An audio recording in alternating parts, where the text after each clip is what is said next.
Ladies and gentlemen, welcome back. My name is DDubble. You could just call me Dell, and as you can see, my mouth does not match up to this voice. Unfortunately, I had some audio issues. They were quite severe, hence why this video is going up a little bit later, and that's okay. Sometimes that happens. But we're taking on Antonio, my very good friend, the one and only It's Whatever.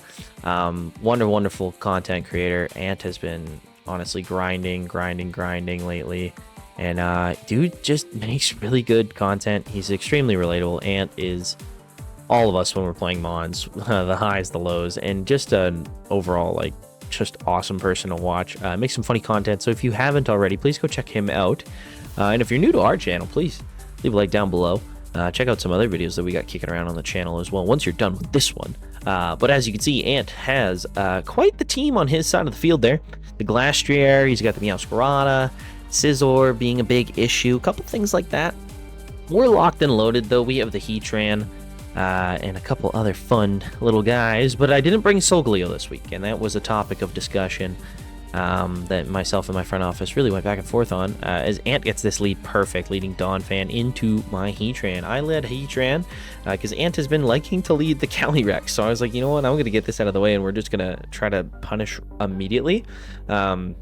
I brought Chople on the Heatran as opposed to Shucka because I was getting bodied by a lot of different things. One was body press coming out a lot, and just close combat for the Scizor, things like that. So wanted to have Chople instead. Ant gets his rocks up. We run a quick calc here to see how much the Ice Spinner is actually going to do to us. Knowing that Ice Spinner is not going to do a lot, we did bring Grass Knot. I really wanted to click Grass Knot. I really thought about clicking Grass Knot, but I also realized I need to have rocks up if I want any chance of winning this game. And then if he's going to Rapid Spin into me, he's forced to take extra damage on the turn that I will be able to click Grass Knot. I'm not too hit KO'd by defensive Donphan in this instance, so I'm not overly worried about having to click into the Donphan itself as we make the right play. Ant now in a position where he could KO me on high roll maybe. If he has the attack investment, that could have been a low roll with a little bit of attack investment. So I'm not super keen on really wanting to figure out what it could be. Don't want to stay in at all. I want to click Grass Knot a lot, but I know I should be clicking U-turn in this instance. Get the chip out. We can try to figure out an item too, because we didn't see leftovers or anything like that. Could have been assault vested, but it clicked rocks, so we knew that.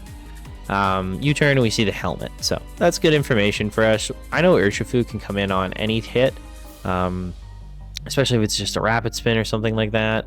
Rock goes in, so yeah, rapid spin comes out. We don't have to worry too much about it. Obviously, hindsight, probably would have rather click Grass Knot there and gotten the Donphan out of the way, because Donphan dying early would have made this a little bit easier for things like Heatran to come in and out without being overly pressured by the overwhelmingly strong ground type in the Stab Earthquake. So we contemplated Trailblaze here, depending on what he could switch in. I don't really want the Scizor to come in though, which was a big worry of mine.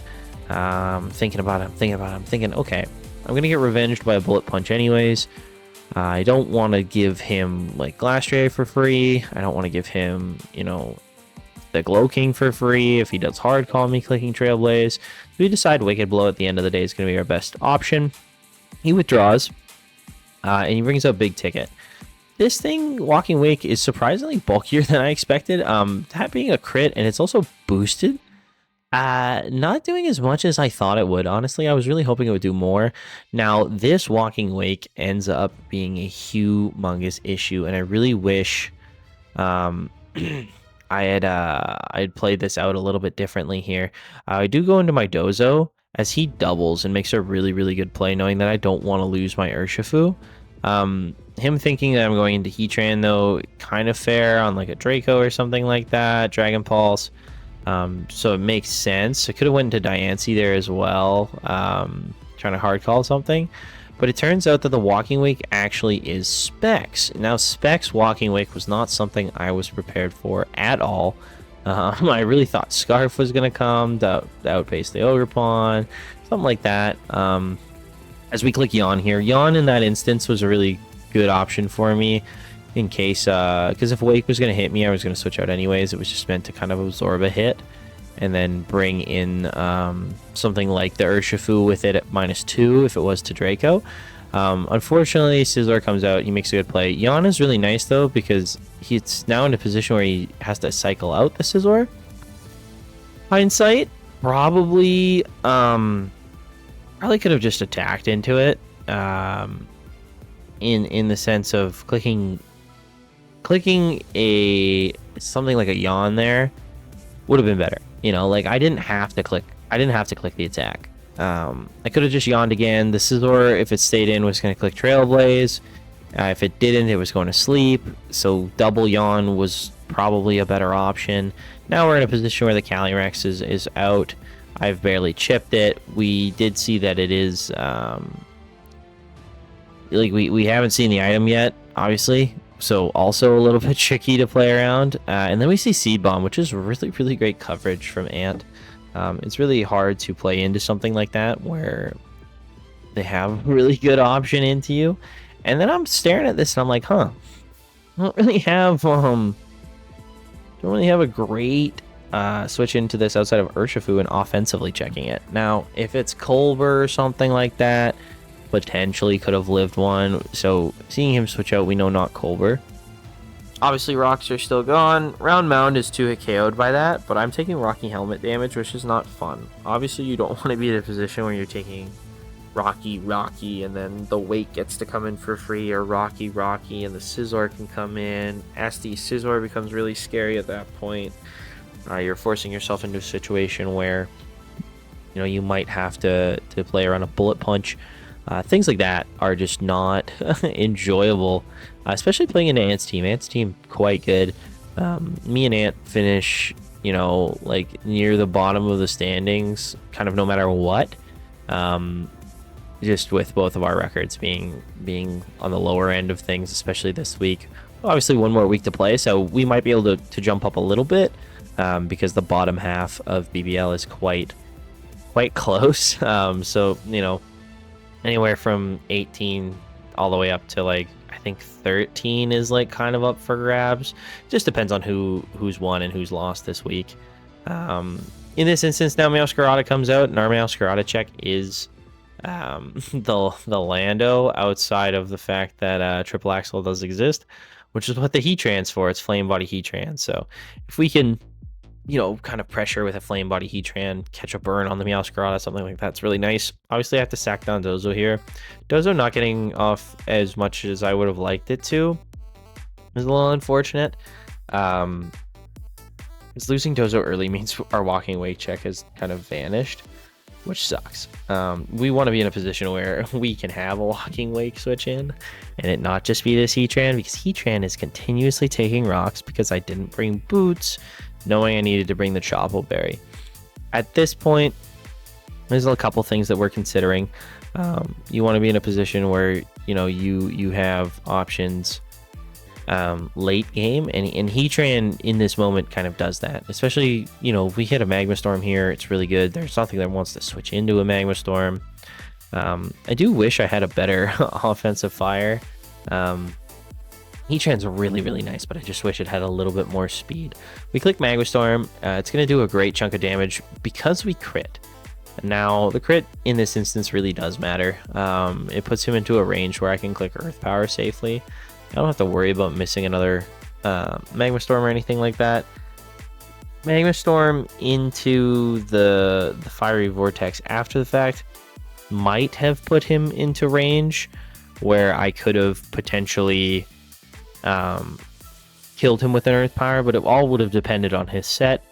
And so, you know, you kind of have to say that crit matters, and it's really nice to actually get that crit, because now the only thing that can realistically come in is the Walking Wake, because we can beat Meowscarada, we can beat Scizor, we can beat everything else. But like I said, our Heatran's, you know, taking rocks. It's getting whittled down very slowly, and when you lose them on very slowly, it becomes a lot more difficult to play the game, because you're being bled out over time, and that's just not fun at all. So we're considering a couple of different options here now. What am I sacking? I'm checking calcs and I'm like, oh, Diancie can switch into any timid set, so I don't really have to worry too much about that. I can keep my Heatran around. I'm going hard into Diancie. Diancie switches into like timid choice scarf, which is what I was convinced this was at this point. And then as we can see here, I was gravely mistaken. This was Terra flying, so good Terra bring into something like Ogerpon. Obviously, the only thing that I could realistically hit it for super effective with at that point would have been Rock Tomb. We see the surf. That does like 1,000,000. Pardon me. That does like 1,000,000. And that's just not what you want to have happen, especially after you were confident and hard calling a choice scarf and then realize that's modest specs and now you don't have a switch into this thing. Which sucks. I mean, one of those instances where you kind of just get it wrong, and as you can see by the look on my face, I'm not stoked about it. I'm kind of realizing I'm in a tough spot here. Ogerpon, however, is in a position where knockoff can kill. I was scared, however, though, because you know it is still stuff like Scizor, Calyrex, things like that in the back. Cudgel, I believe, actually did the same amount as knockoff at this range. But Cudgel could crit. The problem with clicking Cudgel here is it doesn't cover as much stuff coming in. Like if Scizor wants to come in, Cudgel doesn't quite cover as well. So he hard withdraws, and we do see Scizor come back out. So in this moment, I'm kind of wishing I clicked knockoff. Especially getting rid of an item off this thing would have been nice. Just knowing that I have something to play with there. I get my speed boost, which is really nice because now obviously we outspeed Walking Wake. But once again, I did what, 7%. So hindsight, probably should have knocked off there. Knockoff and then switching into Landorus would have made for a really good turn. Especially because of the item this thing actually reveals itself to be. So, you know, hindsight, you always want to look at the things that you can do to play better next game. The big one is going to be, you know, click knockoff a little bit earlier.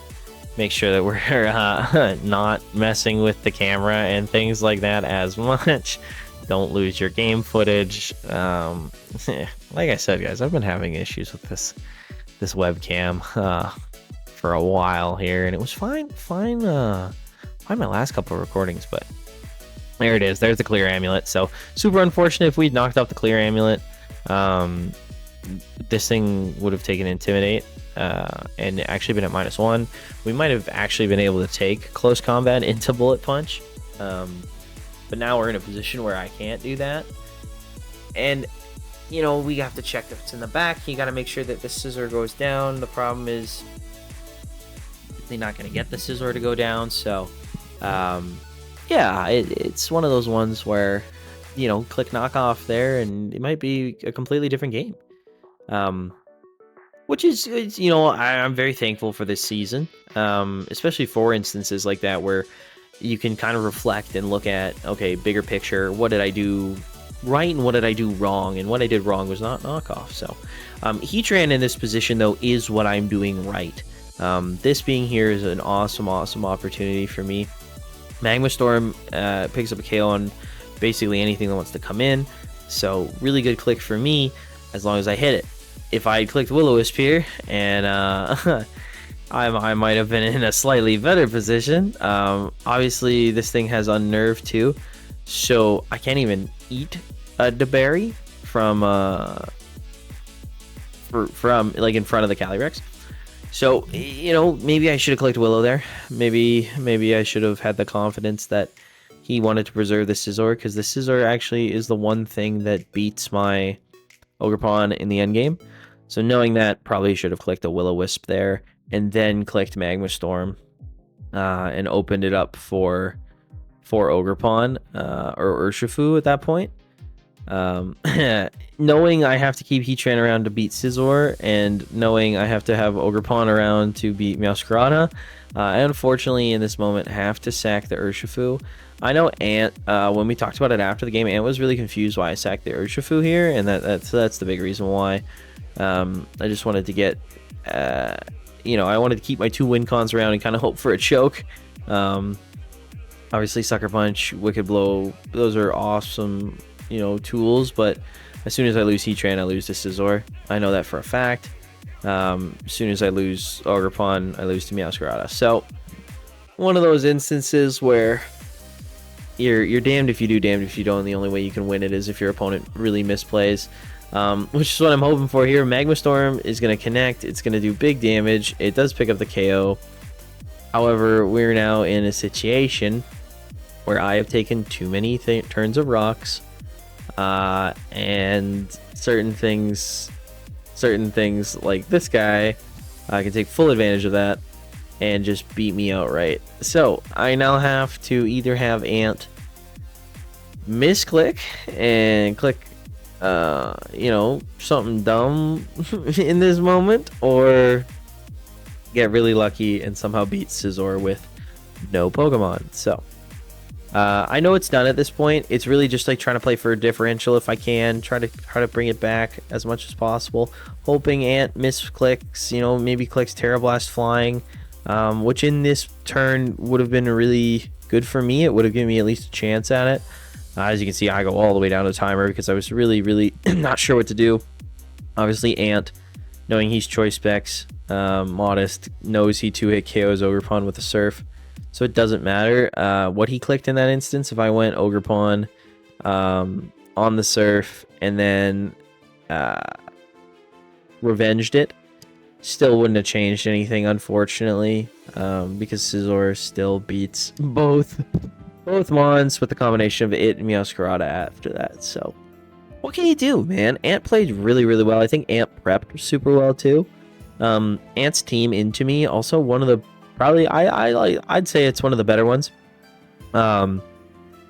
Here we need to click Swords Dance on him hard switching out, and hope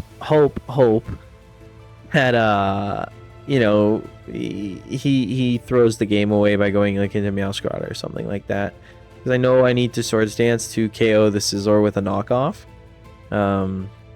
Because of the HP Heatran's at. But as you can see, that Surf is a guaranteed 2-hit KO, which is why we didn't want to hard the Ogerpon in last time.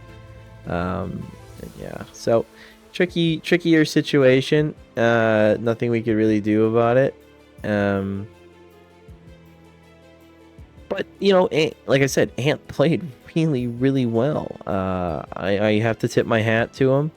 He's continuously getting better, and I think Ant is going to be a force to be reckoned with in BBR. I think Ant is probably the person I view as the most underrated battler, at least out of people that I know. I think Ant is a more focused version of me in a lot of his situations, and the way he thinks things out is very similar to me, but I think he gets to the solution a little quicker than I do. So always fun playing people that are good at the game, and always fun playing a friend too. So that's going to be it, guys. Thank you so much for watching. If you did enjoy the video, please click like down below. If you're new, click subscribe, and I'll catch you in the next one. Take care, everybody. Happy New Year. Bye.